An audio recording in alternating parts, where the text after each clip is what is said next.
há uma coerência, mesmo que não seja a mesma diretoria, né? Porque você não vendeu o jogador por 15, por conta da vontade do jogador, né? Ali é uma questão pessoal. Alguém pagava 15. E alguém pagava 15 e não conseguiu vender. E aí chega uma proposta de 5 por 50%. Ou seja, o valor caiu 10. Exatamente. Caiu o terço do valor. Mesmo que possa depois conseguir faturar com uma venda, mas você é uma venda incerta também, porque já é um jogador perto da casa dos 30, né?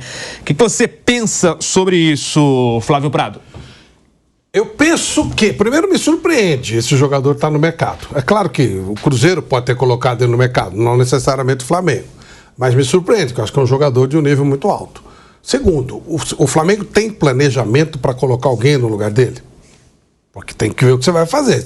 Digamos que o Flamengo recebesse 5 milhões por 50%. Tá, 5 milhões de euros. O que ele consegue com esse valor? Não consegue uma reposição tão boa. Talvez consiga, talvez tenha um moleque na base que a gente não sabe, eu não sei. Essa é a pergunta que fica. Você perde um jogador que pode ser titular facilmente, chegou na seleção, teve essa proposta de 15 milhões de euros, e aí você cede, na verdade você vai dar 50%, mas o outro vai usar e você não vai. Né? Ele vai jogar pelo Cruzeiro. Não sei. Por outro lado, tem 28 anos, tem que pensar. Esse é o tipo de negócio complicado, né? Mas, a princípio, você está perdendo um terço do valor que você já tinha recebido e aceitado. Você perde valor, perde um reserva. Ele reserva, mas um reserva muito bom, né? Você perde o jogador, o valor, realmente é... É estranho, mas, enfim, esse jogador, eu acho que ele é um reserva dependendo do treinador, porque ele é muito bom jogador. Acho que ele dá para jogar em vários lugares. Mas tem esse lado dos 28 anos que, sim, pode pesar. Sei lá. Eu acho que valor bom pro Cruzeiro. É bom, né, quando o clube tem uma boa oposição, uma atuante oposição. Lembrem que, recuando só algumas horas no tempo, a atual situação, aliás, a ex-situação passou a ser oposição. E sem dúvida alguma, pelos personagens todos, eles ficarão com os olhos bem abertos em qualquer conta, em qualquer negócio que a atual gestão vai fazer a partir de agora. Eles deixaram de ser vidraça e passam a ser estilingues. É isso, não é? Então, nessa conta, se aceitar, o primeiro discurso vai ser esse aqui que o Flávio fez. O Landim vai aproveitar as palavras do Flávio e falar: peraí, eu não aceitei 15, o jogador não aceitou, enfim, não fizemos por 15 e vocês acabaram de chegar e vão fazer por 5, por 10, não importa. Você pode por 10 se quiser, porque por 50%. Por 10. Quer dizer, já começaram fazendo bobagem. Esse vai ser o discurso. Então eu acho que esse é mais um efeito complicador para dar negócio. E, Mauro Betting, além dessa proposta que eu citei do West Ham, teve uma outra do Rennes, da França, de 14 milhões de euros. Na ocasião, o Flamengo aceitou a primeira proposta dos ingleses, mas os zagueiros também... aqui fizeram, né, uma pequena... Eu fiz confusão aqui, né? Na primeira recusou e na segunda, aí sim, o Flamengo também recusou. Então, a segunda o Flamengo recusou e a primeira foi o Fabrício Bruno. Do Rennes foi o próprio Flamengo. Então, tá aí explicado. Mas, de fato, digamos assim, neste momento, né, Mauro Betting, é o Fabrício Bruno com valores bem abaixo daquilo que teve o ano passado, né? Nessa questão aí dos 15 caindo para 5, mesmo que seja 50%. Quando ele recebeu a proposta dos 15, ele era titular absoluto no Flamengo, e muito bem. E vinha muito bem na seleção com o Dorival Júnior. Tinha acabado de jogar e muito bem, feito partidas muito boas. Era um jogador de nível de seleção, aliás, eu reputo que ainda é, né? Mas caiu de produção ou perdeu, evidentemente, com a chegada do Felipe Luiz à Gávea e pelo crescimento absurdo muito bom do Léo Ortiz, que já jogava bem como volante com o Tite e passa a jogar melhor. E a zaga rende muito bem, a zaga dos Léos do Felipe Luiz no Flamengo, o Léo Ortiz e o Léo Pereira. O Flamengo tem uma situação hoje que é muito clara da chegada do Boto, o seu novo diretor técnico, e da chegada do BAP, seu novo presidente. O Flamengo não tem tanto dinheiro disponível para esta janela. terá mais para o meio do ano, tem o Mundial de Clubes, claro, o Super Mundial de Clubes, mas também o Flamengo tem não dívidas, mas tem as contas a pagar da compra do terreno do gasômetro para o seu futuro estádio, provavelmente para 2027, 2028. Então o mercado do Flamengo não é tão forte, porque mesmo no final do ano passado, até pela série de lesões, o Flamengo contratou muita gente. Só que para a zaga acaba de perder o Davi Luiz, que não renovou, tem o garoto Cleiton, que conhece o Felipe bastante e aposta muito dele, mas não para chegar para ser titular, uma zaga que é muito forte com o Léo Ortiz e também com o Léo Pereira, só que o Flamengo, como todos os times, ainda mais nesse calendário intenso, para não dizer insano, de Carioca, Libertadores, Super Mundial, Brasileirão, tudo, o Flamengo vai precisar do elenco, e aí eu vou falar já da situação do próprio Cruzeiro. Então, assim, eu não abriria mão do Fabrício Bruno, porque se o Flamengo não tem, neste momento, tanto dinheiro, não pretende investir tanto dinheiro, também não precisa se livrar. O próprio Flamengo, a gente vai falar do caso do Wesley também? Vai. Tá, então deixar o Wesley daqui a pouquinho. O Flamengo, enfim, nesse momento pode dizer não ao Fabrício Bruno, porque já disse não antes, e o próprio Fabrício Bruno, então. Agora, o Fabrício Bruno, o atleta, pode pensar em se ir ao Cruzeiro, porque se ele for, ele provavelmente será titular. Você tem o João Marcelo, que é bom, tem o Villalba, que não é tão bom, e o Cruzeiro também está de olho num ótimo zagueiro, o Valentim Gomes do Vélez, que chegaria para ser o zagueiro pela esquerda e o Fabrício Bruno, zagueiro pela direita, teoricamente no novo time do Diniz. E o Cruzeiro está na dele. O Cruzeiro acabou de anunciar, como você já se imaginava, o Eduardo, contrato de 1 ano, e o Fagner também emprestado por 1 ano do Corinthians. O Corinthians paga metade do salário do Fagner. E tanto o Eduardo quanto o Fagner, a princípio, chegam para ser reservas do Cruzeiro. Né? Porque você tem um William em nível de seleção, não que o Fagner não seja, e o Eduardo tem muita gente que está chegando e já tinha, como por exemplo, o Matheus Pereira, que vai ficar no Cruzeiro. Então, assim, o Cruzeiro, legal trazer o Fabrício Bruno, acho que é um baita reforço para o Cruzeiro. Acho que seria interessante para o Fabrício, que deve ser reserva com o Felipe Luiz, ele ir para esse Cruzeiro, ainda mais esse novo Cruzeiro que está sendo montado. Agora, para o Flamengo, por 5 milhões, eu não vendo, não. Eu não venderia. Eu também acho. Não, posso dar uma informação aqui? Porque claro, curiosa, não tem nada a ver, mas é curiosa. Não, o Lucas Mussetti é um cara super bem informado, o Santos é um belo jornalista, e ele está dando a seguinte informação: o Santos demitiu o Galo, eu não teria feito, mas enfim, eu não acompanho o dia a dia, mas o Galo é um ótimo profissional, ídolo e tal, e mais 5 profissionais. E agora ele retificou. Ele tinha colocado que o gerente de saúde e performance, Cristiano, estava demitido. E agora ele retificou porque, por um pequeno detalhe, não tem Cristiano. Ou seja, demitiram um cara que não existe. Tá feio, eles estão demitindo um nego que não existe. Então, de repente, não estou dizendo que é um funcionário fantasma, mas normalmente seria um funcionário fantasma. Olha, a gente está demitido e acabou de perceber que ele não trabalha aqui ou que ele já faleceu. Esse é fantasma mesmo, ele não existe. Tá. Aliás, é um monte de gente, né? Seu Arzul saiu... Outro que eu também teria mantido. E o Braque, que era CEO, virou a função do Galo. Enfim, eu sei dizer que o Cristiano... Atenção, senhor Cristiano, o senhor não foi demitido, mas o senhor também não existe. É quase o Rivadavia Correia Meia no Maracanã. Eu trabalhava num jornal e durante 5 anos, um jornalista, ele entrava em todas as escalas, tá certo? Ele recebia e-mails, tudo aquilo que só não recebia o salário. Porque ele não estava na empresa nos últimos 5 anos. Mas estava lá. Mas é inacreditável. Eu acho tudo crime no Brasil. Não tinha nenhum lugar que tirava o nome dele, então. Peru de Natal. Onde está o Peru de fulano de Ainda bem que ficaram na geladeira, né? Os caras assavam e distribuíam na redação para cada um. Era um negócio inacreditável. Durante 5 anos, não consegui tirar ele da relação. Então, agora, essa história veio na minha cabeça, você contando isso. O Caçulinha contava uma história, que ele trabalhava com o Juca Chaves, né? Sim. E aí, o Juca Chaves um dia estava lá. O Juca Chaves estava lá, maravilhoso. Infelizmente, perdemos o Juca e o Caçulinha, né? Há pouco tempo. E aí, o Juca tá lá, né? Opa. Aí chega o dono da empresa. Uma fila. Naquela época você recebia um contra-cheque e tal.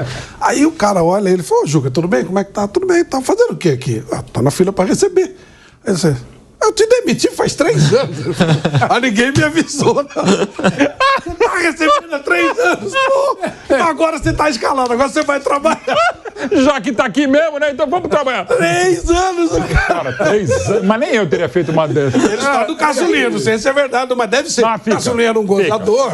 Mas eu acho que é verdade. Ele conta também, aproveitando, né? Claro. Ele disse que Gino uma vez passou por ele e falou assim: Ô, Caçulinha, você é bom pra caramba, quanto é que você ganha? Ele falou, ganho 5. Ah, não, você tá ganhando muito pouco, vamos reclamar. Aí foi falar com o seu Paulinho, que era o dono da antiga TV Record, que aconteceu na TV Record. Aí o seu Paulinho, eles vai, o Caçulinha tinha todos os receios e tal. Mas a Elis é Elis, né? A Elis entra direto, vai estar falando, Paulinho, tudo bem. Fala, Elis, o que é? Tô aqui com o Caçulinha e tal. Ele tá escrevendo, continua escrevendo. O Caçulinha falou que se você não der um aumento pra ele de 100%, que ele vai embora. Ele falou, pode ir. Ele falou, não! Eu não tenho nada que ver com essa história. Isso é coisa dela. Aí o Paulinho morrendo da risada e falou, então continua.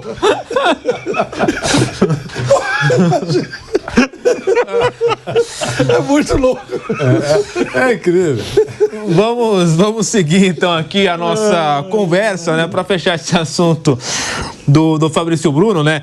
A segunda informação também é que o zagueiro tem contrato com o Flamengo até o fim de 2028, mas internamente estaria insatisfeito por ter perdido espaço no time titular. E segundo também essas informações, é de que o Fabrício Bruno quer ir para o Cruzeiro justamente para jogar mais como titular. Vamos aguardar as cenas dos próximos capítulos. E como o Mauro citou, né, tem também a história de Wesley, que está no radar dos ingleses. O Aston Villa da Inglaterra ofereceu 15 milhões de euros por Wesley. Cerca de 95 milhões de reais, valor que não encheu os olhos da diretoria do Flamengo. Então o Flamengo já recusou também essa proposta pelo Wesley, proposta de 15 milhões de euros. Wesley que entrou para a seleção do último Campeonato Brasileiro e começa agora o ano de 2025 em alta. Você queria, né, falar disso, né, Mauro Betting? Wesley... Então, por enquanto, segue no Flamengo, mas claro, o Flamengo querendo uma proposta maior. No ano passado, só para você já completar, né? O Wesley recebeu 2 propostas, uma de 12 milhões de euros e também uma outra de 20 milhões de euros da Atalanta da Itália, né? E a de 12 foi do Bournemouth, né? Da Inglaterra. Então, quer dizer... Também é um outro caso em que o Flamengo, neste período, entre aspas, né, o jogador teria desvalorizado, né, pelo menos entre aspas, né, porque pode receber proposta maior ainda na janela. Mas então sairia, né, desses 20 para 15 milhões de euros, caso aceitasse, mas foi recusada. A coisa maluca, né? E como as coisas são dinâmicas no futebol e na vida cada vez mais acelerada e também acelerada. Quando o Wesley recebe, 6 meses atrás, na janela do meio do ano passado, a janela de verão na Europa, de 24, a proposta da Atalanta de 20 milhões de euros, Flamengo, teria vendido, se eu fosse Flamengo, e não teria entendido como ele custaria 20 milhões de euros. É muito caro pelo Wesley, que à época era a reserva do Varela na equipe do Tite, né? Ou tentava ganhar uma posição. Aí o que o Wesley passou a jogar e o Varela continuou não jogando, hoje eu acharia pouco pelo potencial que ele tem. O Wesley, inclusive, quase foi convocado, isso aqui é uma especulação, né? Mas podia ter sido convocado naquela série de lesões que aconteceram de novo com o Dorival Júnior na última data FIFA na seleção brasileira. Wesley, pelo que ele jogou no final, para mim também estava na seleção do brasileiro, atropelou no final, e pelo potencial que já tinha e teve, para 20 milhões de euros era muito...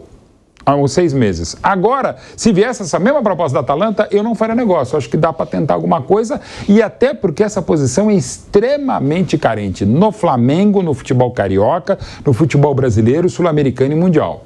Que laterais direitos que a gente tem no mundo há alguns anos? Quase não temos. Tivemos uma temporada fantástica, a última temporada do Carvajal, que está lá agora lesionado.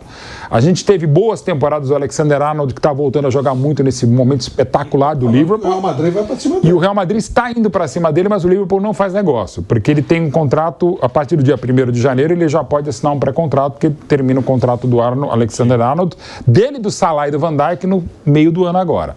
O Real Madrid já sinalizou 25 milhões de euros para antecipar, para ele não ficar solto no mercado. Ou seja, ele já pagaria 25 milhões de euros 6 meses antes de não ter contrato. Mas o Liverpool não quer negócio. Então, assim, se o Alexander-Arnold vale 25 milhões de euros, o Wesley, 20 milhões, está ótimo. Eu sei que é jovem, diferente, mas olha o que já aportou o Alexander-Arnold para o Liverpool e para o futebol europeu e para o futebol mundial. É um dos melhores laterais do mundo. Já foi momentos melhores, sobretudo com a bola, defensivamente tem suas dificuldades, passou a jogar no meio, agora voltou à lateral direita e está voando nesse momento espetacular do Liverpool. Ok. Mas se o Alexander-Arnold valeria hoje, em final de contrato, 25 milhões de euros, 20 milhões eu faria negócio. Mas eu acho legal o Flamengo não aceitar esses 15 pau do Aston Villa, porque hoje não há lateral direito à disposição no Flamengo, no futebol brasileiro, sul-americano e mundial, interplanetário. E até interessante, porque o elenco do Flamengo segue muito rico, porque do outro lado você tem, se recuperando de lesão, Vinha, mas tem o Ayrton Lucas, que teve uma baita temporada 23, uma ruim 24, até merecidamente foi a seleção. E você tem o Alexandre, que chegou bem ao Flamengo. O Flamengo tem 3 ótimas opções de lateral esquerdo que podem ser titulares em qualquer time, para mim, do Brasil e da América do Sul. Agora, na lateral direita, o Varela não está legal e o Wesley está voando. Então, para esse momento, eu não vendo. Até porque, insisto, o Flamengo pode, neste momento, não ter tanto dinheiro para investir, até pela compra do terreno do gasômetro. Do território. Não deixa do território do terreno do gasômetro para o novo estádio. Mas o Flamengo não precisa vender. Isso como tantos méritos desde a gestão lá do Bandeira de Melo em 2013. Então ele não precisa vender. Então dá para segurar, por exemplo, 15 milhões se vierem do Aston Villa, se o seu Flamengo não faz negócio pelo Wesley. Agora, Flávio Prado, Wesley, essa venda recusada pelo Flamengo, o que você acha, Flávio Prado? Eu acho que vai acabar vendendo até por tudo que foi colocado pelo Mauro. Não é uma posição que você tem muita gente rendendo um grande futebol. É uma posição carente. O Wesley é um jogador que a torcida do Flamengo excomungou durante muito tempo. E ele sempre mostrou virtude, ele sempre foi um bom jogador. Ele é um sobrevivente, porque é engraçado que aqui antes você tinha os queridinhos da torcida, né? Os jogadores que vinham da base eram jogadores queridinhos, no Corinthians, no São Paulo, no Palmeiras nunca foi muito de usar jogador da base. Mas o Santos, nossa, né? Os meninos da Vila e tal. E nos últimos, Flamengo sempre falou isso. E nos últimos tempos... Cristiano, o fantasma? É verdade. Cristiano. Sempre falou isso. Uma boa notícia, Cristiano, você não está mais demitido. A má notícia, você não existe.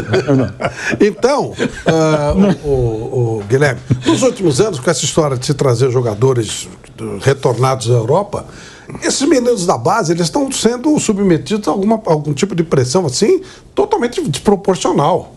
Você tem que dar ao garoto da base um tempo para que ele se torne um profissional. Até porque não há um preparo, né? O cara sai, o cara é jogado, o cara é empurrado lá. E não é todo mundo que é um sininho, que sabe, não, calma, aqui está demais, vamos devagar. Tem que ter um especialista, tem que ser um cara bom para lançar esse tipo de jogador. E o Flamengo sempre foi muito bom para isso. Sempre trabalhou bem isso. Mas nos últimos tempos há uma impaciência impressionante. Esse Matheus Gonçalves, olha esse jogador, fala, como é que os caras enchem o saco desse cara? O cara joga muita bola, mas de repente você perde o jogador. Você começa a criar para ele uma obrigatoriedade que ele não é capaz de fazer porque ele é jovem. Não faz agora, mas faz lá na frente. Então eu acho que o Wesley foi um jogador, ele sobreviveu a essa pressão, essa encheção de saco toda que aconteceu. E é um jogador que vai acabar tendo que entrar no mercado e pelo que o próprio Flamengo faz, ele vende jovens para repor com jogadores, trazendo jogadores já consagrados da Europa. Isso era o que a diretoria anterior fazia. Sim. Não sei se eles vão conseguir fazer isso. Mas se for, aí tem uma... E outra, né? O garoto também vai querer crescer, né? Ele quer jogar na Premier League. Acho que também haverá uma pressão do próprio staff dele falando, olha... Né? Já dei uma hora vai ter que aceitar. Né? Eu acho que rapidamente. E aí não veio por 15, vai por 16, mas acho que naturalmente ele vai sair, sim. O Guilherme, só para concluir, claro. Esse assunto para mim, eu só queria dizer que deve ser muito gostoso ser dirigente de clube que você pode falar não. Uhum. O Palmeiras tentou contratar o Pedro, ofereceu 20 milhões de euros, não foi? Chegou a 21. Chegou a 21 milhões de euros, o Flamengo falou, obrigado, vocês são gentis, mas para nós não serve. Falou isso. E a gente, em vários momentos, alguns clubes que têm essa bagagem financeira conseguem dizer não, né? Então, esse é um caso, só queria dizer isso, só reforçando. Se o clube está na pindaíba, ele serve café para o comprador, aquele negócio todo, olha, não deixa ele sair da sala sem fazer negócio. Agora, quando tem essa estrutura, esse reforço, né, tem essa retaguarda financeira, o Palmeiras fez isso, o Flamengo pode fazer isso, faz isso. São poucos os clubes que podem fazer isso. Flamengo e Palmeiras hoje. Isso aí, porque eu imagino que o jogador, ele já não é mais dono dele mesmo. É o staff que decide. Porque cada negociação que é feita, o staff recebe um percentual em cima disso. É um negócio, é uma empresa. Se ela não sai do lugar, se ela não fatura, mas ele fatura em cima do salário também. Não é só na venda. A gestão funciona também, tem metas que são atingidas e eles recebem percentuais em cima disso. Então, quanto mais negócio tiver envolvendo o jogador, mais a empresa fatura. Então, mas depende, claro, do que diz o contrato e do clube que detém, né, o jogador. Não quero vender, a multa contratual é essa, enfim. Então, eu acho que quando pode falar não, é muito bom. E tem a questão também do Super Mundial, né? Que o jogador pode se valorizar lá no Super Mundial. Enfim, pode ser uma expectativa também. Quem sabe? Eu acho que agora na Champions League ele vai se valorizar mais, viu? Mas é que esse Super Mundial ainda tem essa questão, quer dizer, isso não se discute, mas é que para os próprios clubes segurarem. Então o Flamengo tem isso, o próprio Palmeiras em relação ao Vitor Reis. Deus do céu, perder dinheiro por causa disso. Os caras que vão ganhar o Super Mundial, pô. Mas o jogador apareceu um pouco mais. Eles são partícipes, gente. Eles vão lá tem que jogar como que der, né, pô? Eles vão fazer figuração. Mas eu digo assim, pro jogador aparecer, pô. Caramba. Mas se tivesse sem grana, o cara não, se tivesse sem grana é uma outra história. Isso. Mas, por exemplo, o Palmeiras, por exemplo, o Brighton tá vindo pesado já para levar agora em janeiro o Vitor Reis. Se eu sou Palmeiras, pela condição que ele tem, seguro. Isso. Flamengo, que acabei de falar do Fabrício e sobretudo o Wesley, dá para segurar. Então. Mas e aí você, segura um jogador desses, trava a carreira do cara. Não volta. Ele trava a carreira 6 meses. Porque o problema todo 6 meses, dá a impressão Flávio. que os times brasileiros vão lá para brigar pelo título. Não tem a menor mas vai disputar, você vai jogar. Aí você segura o jogador para você chegar. Mas vem cá, é mais importante o Vitor Reis ou o Palmeiras? É mais importante o Wesley ou o Flamengo? Mas eu acho que nem a questão de... Ia cair o cara, e a carreira do cara? Cara, são 6 meses. Você não vai jogar a Copa aqui da Jovem Pan, o torneio interno. Você vai jogar um Super Mundial de Clubes. Super Mundial de Clube que não tem a menor chance de ganhar, pô. É a mesma coisa que essa. Menor, mas você vai jogar o Super Mundial. É a mesma coisa que aquele time, o Auckland, lá segurar o jogador porque ele vai disputar o Mundial da FIFA. Pô, não adianta nada. Não. Tem que vender a parte. Vai comparar o Flamengo e o Palmeiras com o Auckland. Não, no Mundial tem a mesma chance com o Auckland. Aliás, o Auckland não. Mesma chance com o Auckland. O Auckland joga mais vezes, participa mais vezes. Mas a chance... É que nem um amigo meu, que eu não vou falar que é o Robertinho, o apelido dele era batata frita, porque ele só acompanhava. Conheço muitos aqui, viu? Mas olha, isso aí é igual, a chance é igual. Batata frita. Beijo, Robertinho, te amo. Faz tempo que eu te vejo. E acho que vou ficar mais vai ter europeu. Aliás, é isso que a FIFA quer. Uma Champions pra ela a partir das quartas de final. Por isso que ela tá fazendo. Pô, aí você segura o jogador, trava tudo. Se você vai disputar, não, ó, o City não tá nem aí com o negócio. Vamos supor que ele esteja. Não, ele vai segurar o Haaland por um tempo que ele vai brigar com a final com o Real Madrid e tal. Não é o caso, gente. Não vai lá participar. Flávio, 6 meses. O Vitor Reis, você segura 6 meses para ir pro Brighton, para você tentar jogar o Super Mundial, depois você pode... Vende, segura, se for o caso. Não. Aí pode ser uma outra coisa. Mas aí tem aquela... Mas será o Brighton, por causa do 10º colocado na Premier League? Aí tem aquela conta... Tem aquele da Premier League, né? Flávio, tem aquele contraponto. Vendeu, entrega. Não, eu também acho. Eu sou contra isso também. Mas Vanderlei, eu acho isso também. Mas assim... Você não pode perder uma chance dessa por causa de um torneio que, primeiro, a gente não sabe se ele vai ser importante ou não, porque os europeus não estão nem aí. Segundo, você vai sem chance nenhuma de ganhar. Então você vai pra quê fazer isso, pô? Você é discreto. Mas talvez nem pela questão técnica, mas pela questão de valorizar financeiramente. Total, é o antipátia. Ou não, né? Ou pária, antipátia. Os últimos times brasileiros que têm ido pros mundiais com um só, e com mexicano, com não sei o que e tal, têm voltado com uma valorização espetacular. A gente tá vendo, né? Como eles estão valorizados. Perde pra Mazembe, pra Ali, pra não sei o quê, pra o Hilal, pra Pachuca. Valoriza pra caramba. Imagina quando pegar Real Madrid. Mundial, Barcelona. Legal pra caramba. Que boa. Agora um rápido intervalo. No rádio, seguimos.